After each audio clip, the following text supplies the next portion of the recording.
चुनाव आयोग आगामी लोकसभा चुनाव 2024 की तारीखों का ऐलान 14 से 15 मार्च को कर सकता है।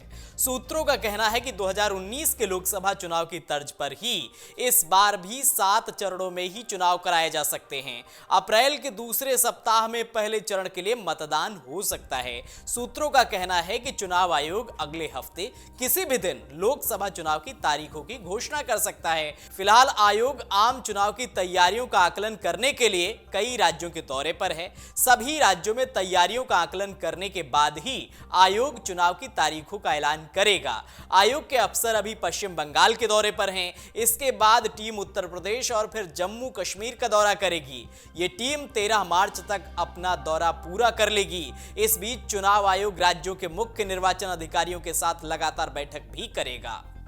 इस बीच चुनाव के मद्देनजर सभी राजनीतिक दल भी अपनी अपनी तैयारियों में लगे हैं। चुनाव की तारीखों की घोषणा से पहले ही कई पार्टियों ने अपने उम्मीदवारों की घोषणा कर दी है। सत्तारूढ़ भाजपा ने हाल ही में 195 सीट पर अपने प्रत्याशियों का ऐलान कर दिया है। वहीं आम आदमी पार्टी, समाजवादी पार्टी और राष्ट्रीय लोक दल ने भी अपने उम्मीदवारों की लिस्ट जारी कर दी है। चुनाव की घोषणा से ठीक पहले प्रधानमंत्री नरेंद्र मोदी देश के कई राज्यों के दौरे पर हैं। पीएम मोदी 10 दिन में 12 राज्यों और केंद्र शासित राज्यों का दौरा करेंगे। इस दौरान वे 29 कार्यक्रमों में भाग लेंगे। पीएम मोदी इस दौरान तेलंगाना, तमिलनाडु, ओडिशा, पश्चिम बंगाल, बिहार, जम्मू कश्मीर, असम, अरुणाचल प्रदेश, उत्तर प्रदेश, गुजरात, राजस्थान और दिल्ली का दौरा करेंगे।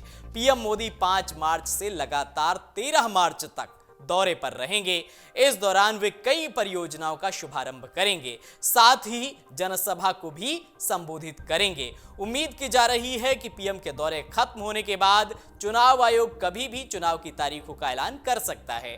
2019 में 11 अप्रैल से 19 मई के बीच 7 चरणों में चुनाव हुए थे और वोटों की गिनती 23 मई को हुई थी। 2019 में वोटर लिस्ट में 90 करोड़ मतदाताओं के नाम शामिल थे, जबकि 2014 के आम चुनाव में 21 करोड़ 45 लाख मतदाता थे। वहीं इस साल होने वाले लोकसभा चुनाव में 96.8 करोड़ से अधिक नागरिक मतदान करेंगे। लोकसभा के साथ साथ 2019 में अरुणाचल प्रदेश, आंध्र प्रदेश, सिक्किम और ओडिशा के विधानसभाओं के लिए भी चुनाव हुए थे। विधानसभा चुनाव के नतीजे भी लोकसभा के परिणाम के साथ घोषित किए गए थे। 2019 में लोकसभा चुनाव के लिए पहले चरण का मतदान 11 अप्रैल को हुआ था।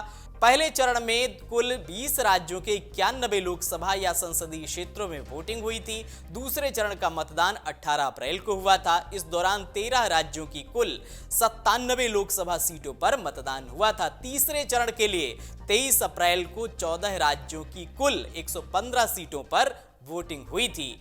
लोकसभा चुनाव 2019 के चुनाव में चौथे चरण का मतदान 29 अप्रैल को निर्धारित था। इस दौरान मतदाताओं ने 9 राज्य की कुल 71 निर्वाचन क्षेत्रों में अपने मताधिकार का इस्तेमाल किया था। वहीं 5वें चरण के लिए 6 मई को 7 राज्यों की 51 सीटों पर वोटिंग हुई थी, जबकि छठे चरण में 6 राज्यों की 59 सीटों के लिए 12 मई को मतदान हुआ था। 7वें और आखिरी चरण के लिए 2019 में 8 राज्यों की 59 सीटों पर मतदान हुआ था। तो एक बार फिर से अब चुनाव की तारीखों के ऐलान होने की उम्मीद की जा रही है। अगर आप ये वीडियो YouTube पर देख रहे हैं तो हमारे चैनल को सब्सक्राइब करें और बेल आइकन को दबाना ना भूलें। अगर आप Facebook पर ये वीडियो देख रहे हैं तो हमारे पेज को लाइक करें।